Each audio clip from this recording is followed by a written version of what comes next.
Where are we today? What are we up to? Let's zoom in a bit.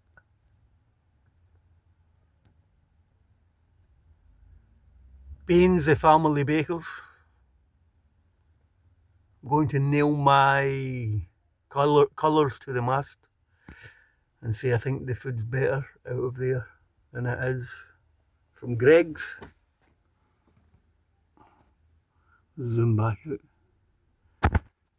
The Balmore. Right, so not a lot of people know this, but one of the jobs I do is I buy stuff for bands.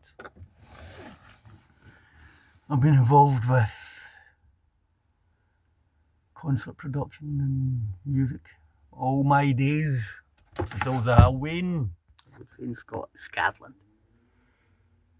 So where are we? A lot of the guys I have worked with, right, I'm going to be 60 this year and I started doing that stuff 35, 36 years ago. A lot of the guys I work with are from Postle Park in Milton. When I came up here in the 1990s, the place was nuts. Not nuts now. In fact, if I had a few bob, I'd be thinking about buying flats down here because the amount of redevelopment in the area is just bonkers. So anyway, it is all kicking off, isn't it? The city's possibly the safest the city's been in my lifetime. However,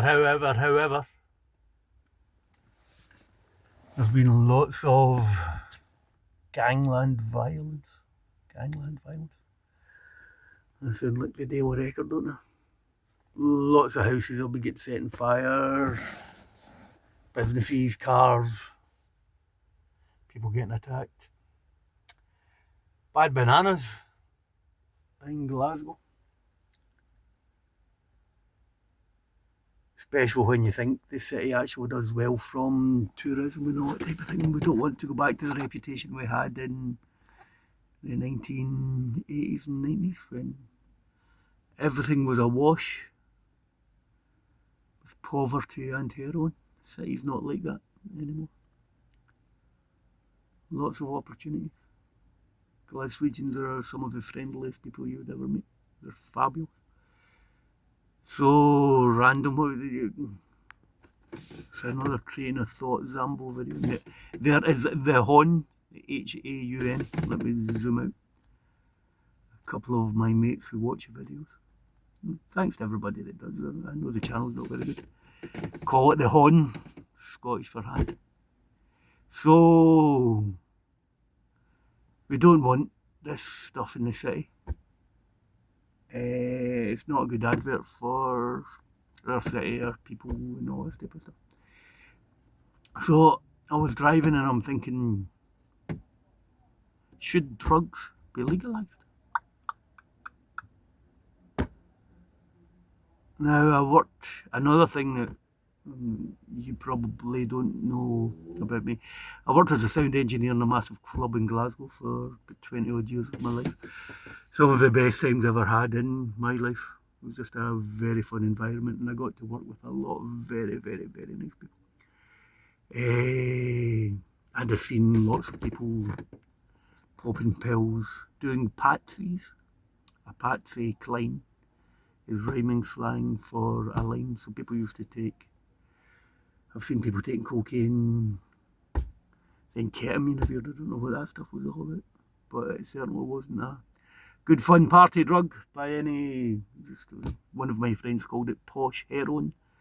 People take it, collapse in corners and stuff like that. It's very, very sort of a selfish drug. My thoughts on cocaine. I don't know if I know many people that have taken lots of cocaine and became nicer people for it. By and large, it seems to turn people into assholes.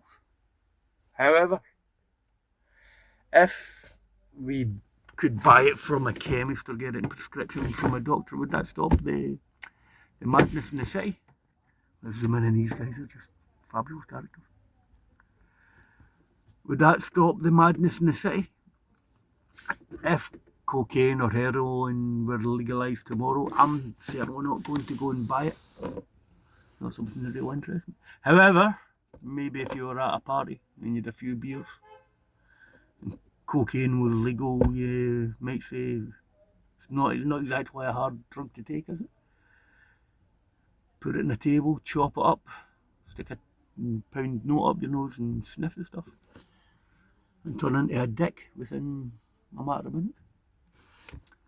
So I wouldn't run out and buy heroin. I wouldn't run out and buy coke. I certainly wouldn't take ketamine. My goodness, I've seen the mayhem that stuff caused.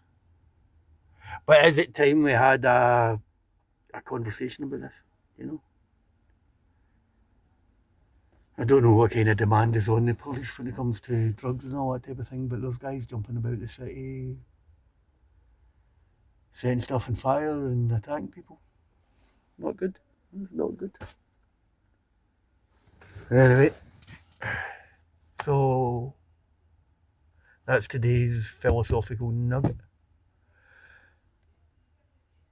I wouldn't rush out to take heroin if I was drunk. That's my poison. Because I work so much, I don't get a chance to drink very much. But when I'm not working, I tend to sit about the house, watch YouTube videos and drink wine.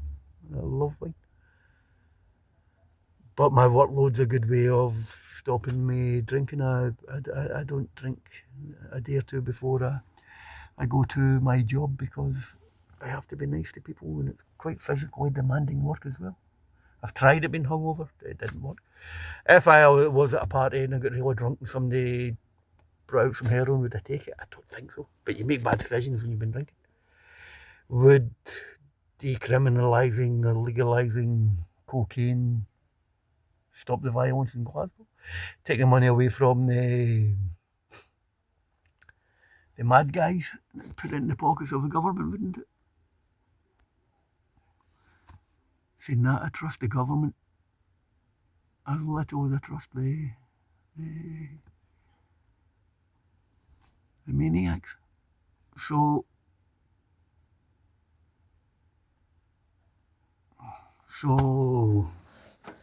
nobody really watches my video. I don't think we're going to get a conversation started in the comment section, you know. One of my friends that did take heroin years ago said to me it was the Rolls Royce of drugs.